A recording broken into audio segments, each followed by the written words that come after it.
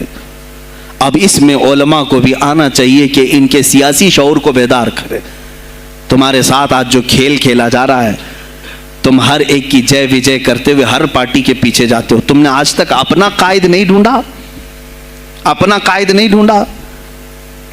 اور ان کو دیکھو، وہ کہتے ہیں کہ اگر پیٹرول 200 لیٹر بھی ہو جائے تو ہمارے قائد تو یہی ہیں، اس لیے کہ ہمارا ہم مذہب ہے، وہ ہمارے مذہب کی بات کرتا ہے۔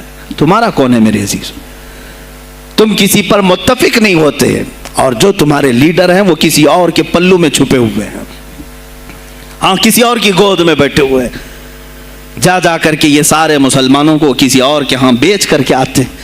یہ سیاسی شعور بیدار کرو۔ مجھے معلوم ہے میری یہ باتوں کا سب سے زیادہ ایکشن کون لے گا، مجھے معلوم ہے سب سے زیادہ کس کو کھلبلی مچے گی، وہ بھی مجھے معلوم ہے، اسی لیے کہ میں ان سیکولر پارٹیوں کے بارے میں بول رہا ہوں جو چہرہ سیکولر بتا کر کے ہم آپ سب کے ووٹ لے کر کے چلے جاتے ہیں، اور پھر مجھے بتاؤ جن کو تم اپنا مسیحا سمجھ کر کے ان کے پیچھے جے جے کرتے گھومتے رہتے ہو، تمہارے مذہب پر آج کیا حملے نہیں ہوئے ہیں، کیا نہیں ہوئے؟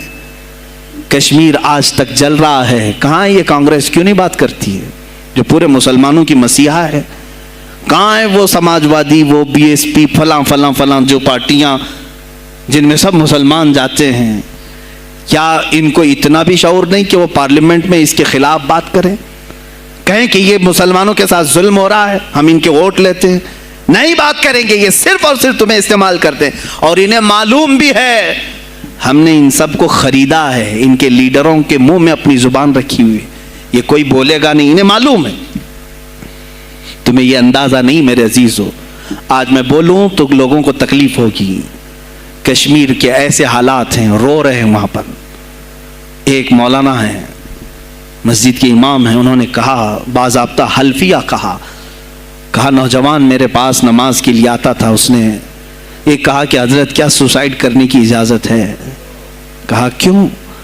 کہا میرے گھر میں کچھ لوگ داخل ہوئے، میں ان کا نام ذکر نہیں کر رہا ہوں، کچھ لوگ داخل ہوئے، مجھے ہاتھ باندھ کر کے کھڑا کیا، میری ماں اور میری بہن کو ننگا کیا، میرے سامنے کپڑے اتارے اور ان کی عزت لوٹی، اور اس کے بعد مجھے ہاتھ کھول کر کے چھوڑ دیا۔